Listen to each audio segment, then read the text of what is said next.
The Aegis, most powerful blade of all, slayer of titans, and the holy grail of heaven. I'm back! Let's start talking about that. Hello everyone, I'm Luxon, and who boys, it's been a long time. Not really, but in YouTube time, it's been like years. I'm down 4 wisdom teeth since the last time you saw me. Not actually sure if that's supposed to make me wiser or less wise, but I'm pretty dumb either way, so changing it isn't really gonna affect much because it's such a small number. But yeah, spoilers for all of Xenoblade 2 and Torna, and that's really all I've got. I'm gonna explain the Aegis to the best of my abilities. Let's get into this. I'm pumped. It's been a while. Let's go. I'm not going to go in as much of a chronological order as I did last time with the Monado, so I think we should address the thing that people seem to struggle with the most first, that being the relationship between the Aegises, the blades, and the Trinity processor cores that act as their core crystals. Millennia before the start of Xenoblade 2, in the same year competitive Melee reaches its logical extreme actually, a man named Klaus kind of broke the planet. And in doing so, he utilized the power of the Trinity processor, a set of 3 extremely powerful computer cores that drew power from the mysterious higher dimensional artifact known as the Conduit that was discovered in Africa earlier in the century. He wanted to create a new universe, and while he did succeed in that, there were some drastic consequences, namely, everything else on the planet getting destroyed, and what life remained being warped into the hideous visages of the Guldos. Now, as the only sane inhabitant remaining in the ghost town that now encompassed the entire planet Earth and the space station above it, Klaus came to a bit of a realization that was probably helped by the fact he also lost half of his body to the event, and decided to try and right the wrongs he caused by fixing the planet and restoring life. In doing so, he once again called on the power of the Conduit and utilized the Trinity processor in making the things he chose to do. The first of these was the nanoparticles that formed the Cloud Sea, with which he blanketed the entire planet in a protective shroud that also was slowly healing the world underneath. In the meantime, though, he also wanted to recreate life, and to do so, he utilized some records of previous DNA from the old Earth, as well as the power of the Trinity processor to create the core crystal system. After he invented core crystals, he then seeded the whole Cloud Sea with them, and eventually these grew into living beings, the first great titans, and from the backs of these giant creatures was spawned a new breed of life, plants and animals and all that, made of DNA and cells as life on the old Earth, but this time born from a creature with a core crystal, though this form of life did not possess core crystals themselves. Younger forms of titans were known as blades, and these too eventually evolved over time as more were created from the death of other titans. That led to the blade system that you see at the beginning of Torna, and throughout that game you see it advance to how it is at the beginning of Xenoblade 2. Keep in mind that Klaus used the Trinity processor to create core crystals and design the blade system, and as such, between the 3 of them at the very least, and most likely redundantly saved on each core, what is basically the blueprint and the source code for a core crystal exists, saved to the Trinity processor, because that's going to become important soon enough. At some point during all of this, the core known as Ontos, which does not factor into the Xenoblade 2 story at all after this, triggers a space-time transition event and vanishes to Klaus doesn't even know where. In the grand scheme of things, though, having one less processor didn't really matter to Klaus, because after he seeded the Cloud Sea with life, he chose to instead take a much more passive role, simply watching over the new world as it grew and evolved, and not intervening at all no matter what happened.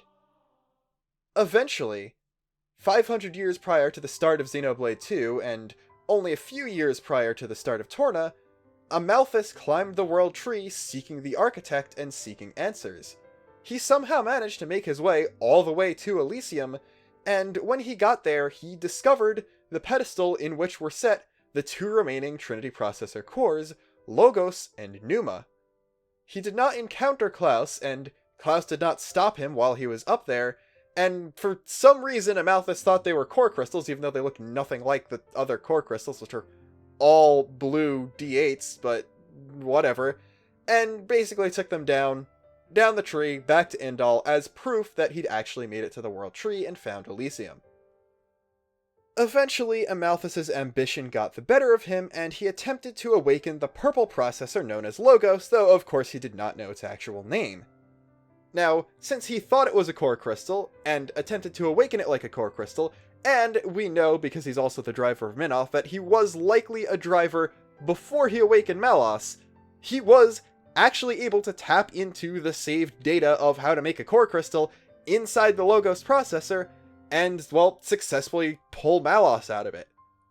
Malice is a blade, and he's a very powerful blade, which is likely reflective of just Amalthus's general abilities, his strong ambition, his strong will, and in the way his personality mirrors that of Amalthus, it's pretty similar to other times when we see a blade getting awoken for the first time.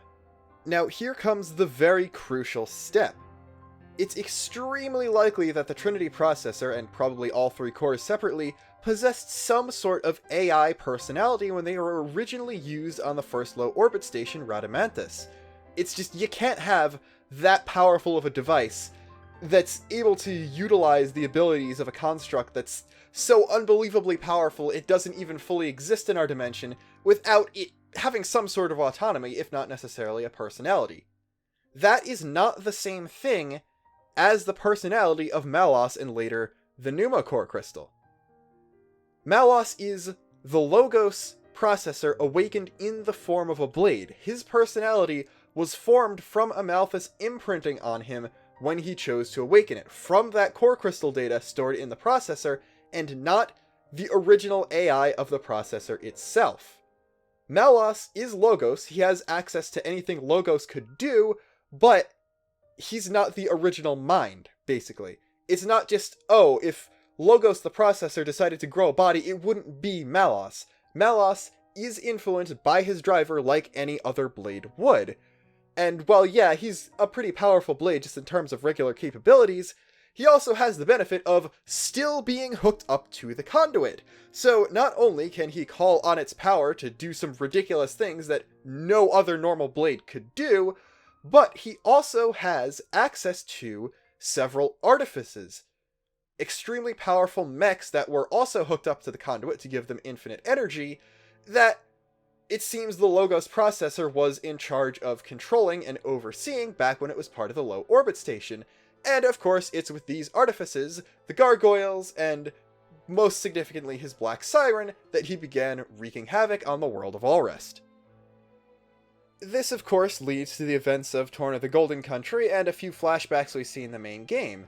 Adam, the hero of Torna, eventually awakens the Pneumocore crystal, and the blade Mithra comes out. There's actually somewhat of a theory that her personality was actually based on Adam's subconscious desire to have children. We know his wife is pregnant, and Mithra acts like a bratty teen girl, and they seem to have a bit of a father-daughter dynamic going on, so there's a theory in there for another video, but of course the events of Torna happen.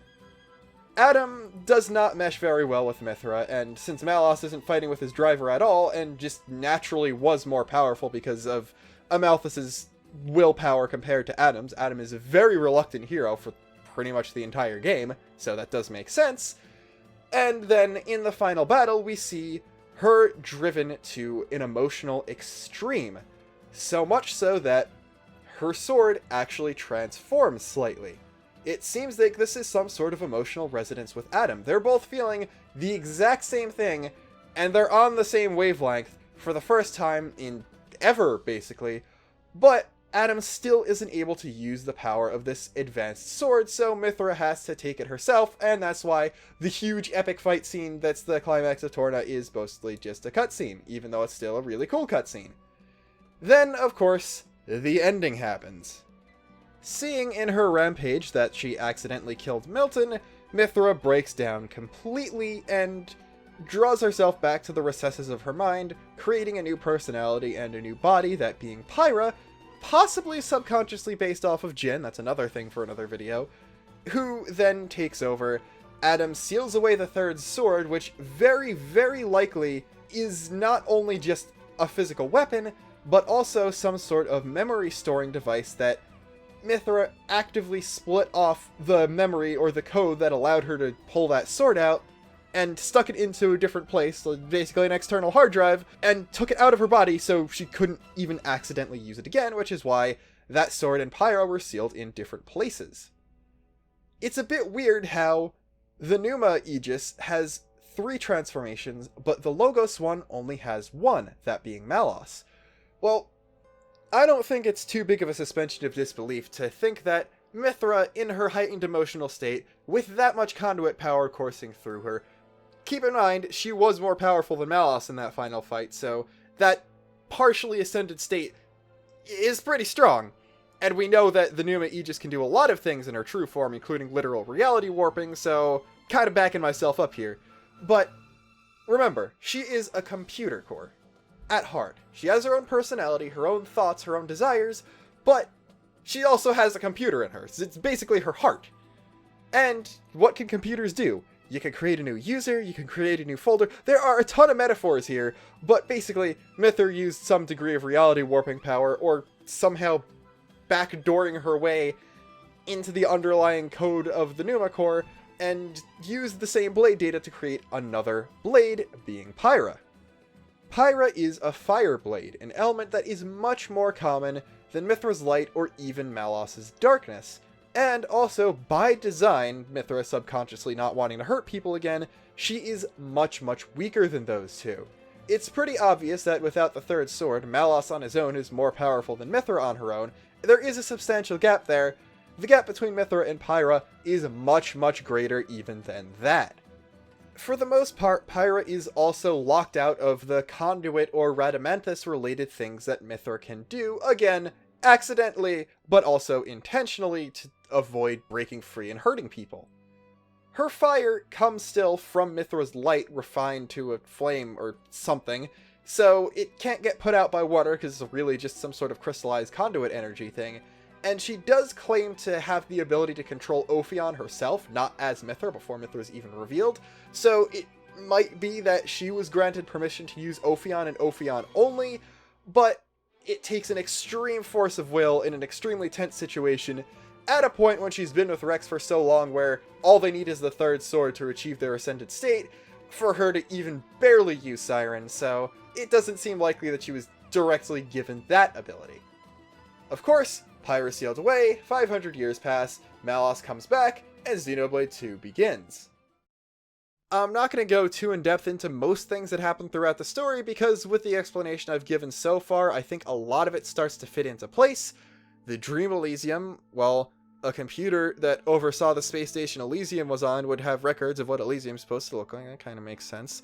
Also, again, conduit power, bringing you into dreams, reviving someone from the dead. Core crystals have DNA data in them, and Aegises just, happen to be really good at manipulating that data and stuff because they're computers, so all that makes sense. And throughout the story of Xenoblade 2, we see that the difference between Mithra and Malice is the connection to one's driver, and that's why Pneuma wins and Malice loses in the end. Malice was awakened strong. He came out strong just because of qualities Amalthus had when he woke him up from his core crystal. Just as a driver awakening a blade for the first time, Amalthus apparently awakens powerful blades. Mithra, of course, was woken up by Adam, who did not possess all of those qualities in as much abundance as Amalthus did, so she wasn't as powerful, and it took fits of intense emotion and working together with her driver to achieve the third sword, even in its incomplete, very volatile state. Even with a driver she wasn't particularly compatible with, Mithra grew in power and grew as a person throughout Torna's story, while Malice, well, he never works with Amalthus. He actively opposes him, so he never gets more powerful than he already is. He comes back weaker in the main story of Xenoblade 2 and can barely use his Aegis powers, and when he regains them, even from Pyra, my guess would be he copies her data and just kind of uses that to resynthesize the rest of his core crystal, because some of the core crystal was physically missing, so it's very likely that he just straight up lost the data that was stored there and then used Pyra's as a backup. And by backup, I mean he physically drained the data from her, leaving her a husk. We're gonna go into the Pyra revival thing in a second. But Numa grows over time because of her bond with Rex and the bonds she forms with people around her. It seems pretty likely that Malice might have actually gotten a bit stronger because he formed close bonds with the members of Torna, but since that group didn't include his driver, it doesn't really help much because drivers and blades, that's kind of how the system works. You need to be working together as that kind of team in order for a blade to awaken their true power. And it's very likely that, well, it is obvious that Malice can't use the full capabilities of the Logos core in that state. It takes Rex awakening the Numa form, the ascended state of the Numa core crystal, or of Pyra and Mithra, in order for her as a blade to utilize the full power of the Numa core crystal processor. I'm getting those words mixed up, but I'm keeping this in because this is a good take for the rest of it. And it takes that bond in order to fully awaken and fully utilize one's powers as an Aegis. So Malice is stuck at the same level he's always been, but Pyra, Mithra, Numa, they always have the ability to grow stronger as long as they're still fighting alongside a driver that treats them well and that works well with them. I don't really know. There's not really more ways I could put this. I'm going to talk about the powers and abilities of the Aegises, but first I do want to revisit the Pyra revival scene and do my take at trying to explain it, because it seems like it comes out of nowhere, but I think I do have a very good explanation. And it comes from the fact that her core crystal was split, part of it going into Rex to serve as a proxy to replace his heart. It's probably likely that if she had access to the Numa form, she could have just boop touched him and done something there, because she's able to give Azurda the ability to transform back into his old man state, and she's actually able to heal his heart perfectly fine in the ending, but she just didn't have the power then, so she did the best she could by intentionally splitting her core crystal and putting it in Rex. Now, Malice's core crystal got broken and he lost a bunch of his power, but Pyra's power doesn't seem to be affected by this. Well, it's pretty obvious. This splitting was voluntary. Pyra intentionally split her core crystal, gave it to Rex. That's why her cut is very uniform X shape, while Malice's is just kind of a jagged half of it missing. And she could probably just, determine what she put in the part she gave to him, and I'm pretty sure, well, first off, enough DNA information to make his heart work, and second off, she most likely put a backup of basically the most essential system files for running Pyra and Mithra.exe.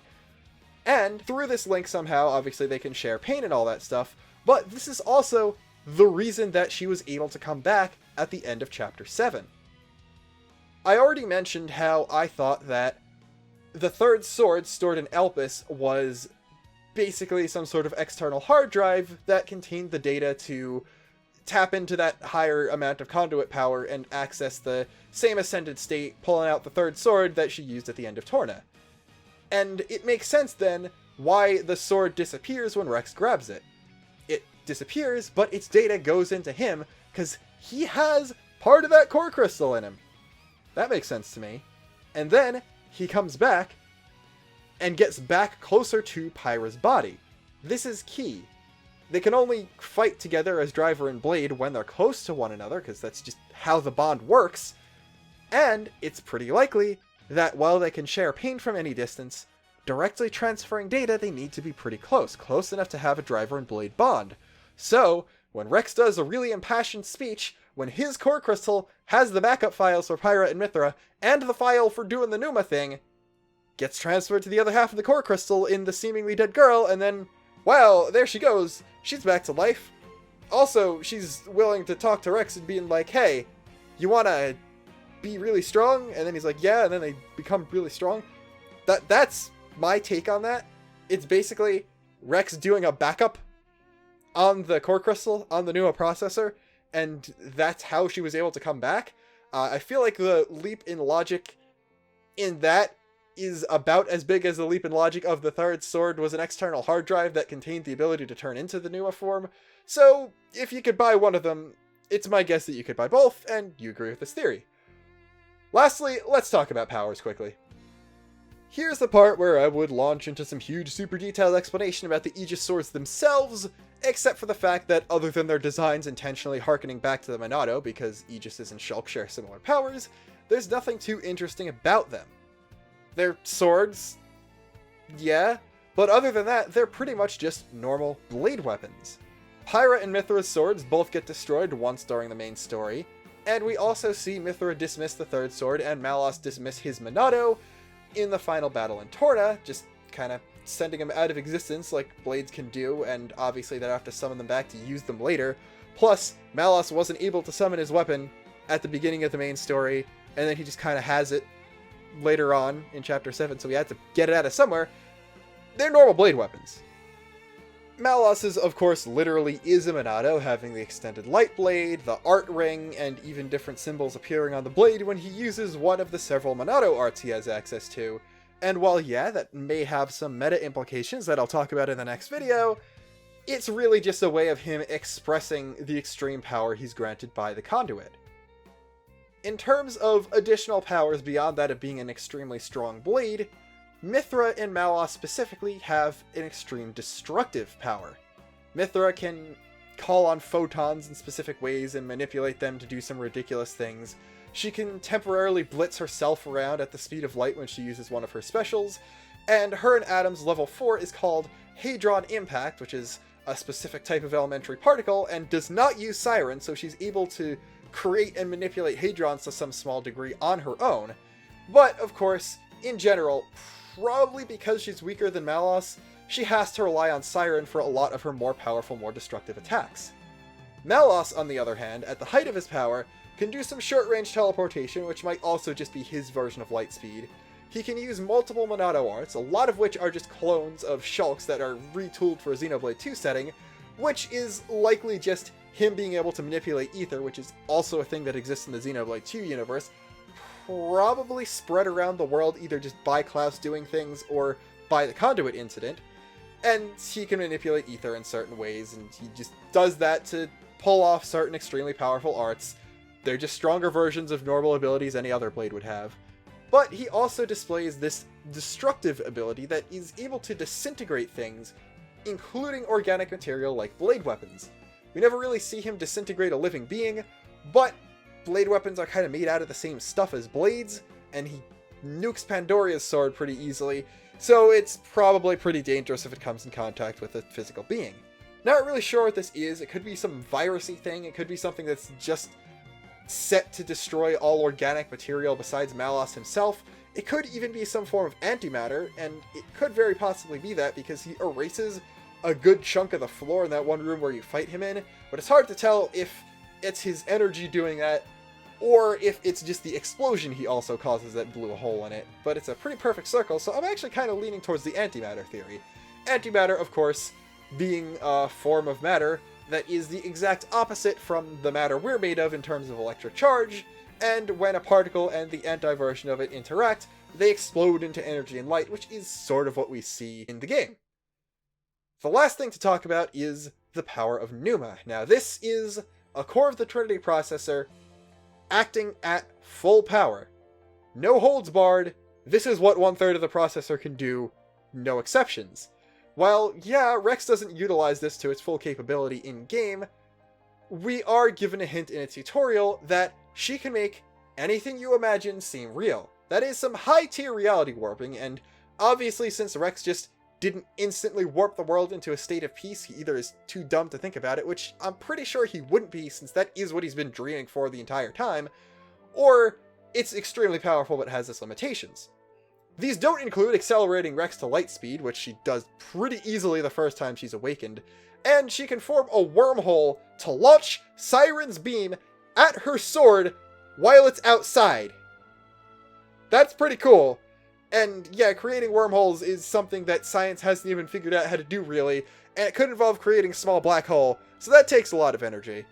Also, she can manipulate the form of ether she uses to attack to take any of the 8 elements, which is basically just taking the ether and smooshing it around to form closer to the type of ether that would make a specific element. And beyond that, she also gains the ability to control Ion, which is just kind of a thing an Aegis can do. Probably just had to log into it as your specific Trinity processor since it has icons of the different cores inside it, and eventually she also gains mastery over the first low orbit station in the world tree, though this is authorization granted to her by Klaus, so it's likely that he just transferred his codes over to Numa the Blade as opposed to Numa the processor. And with that extremely long-winded explanation done, that's it for this video. My voice is sore, but man, this felt good to finally get out of me. Next time, we're going to talk about the one thing in this video I completely glossed over, and that would be, what exactly is Ontos? So, thanks for watching, and I hope you're ready for that next time. See you guys then.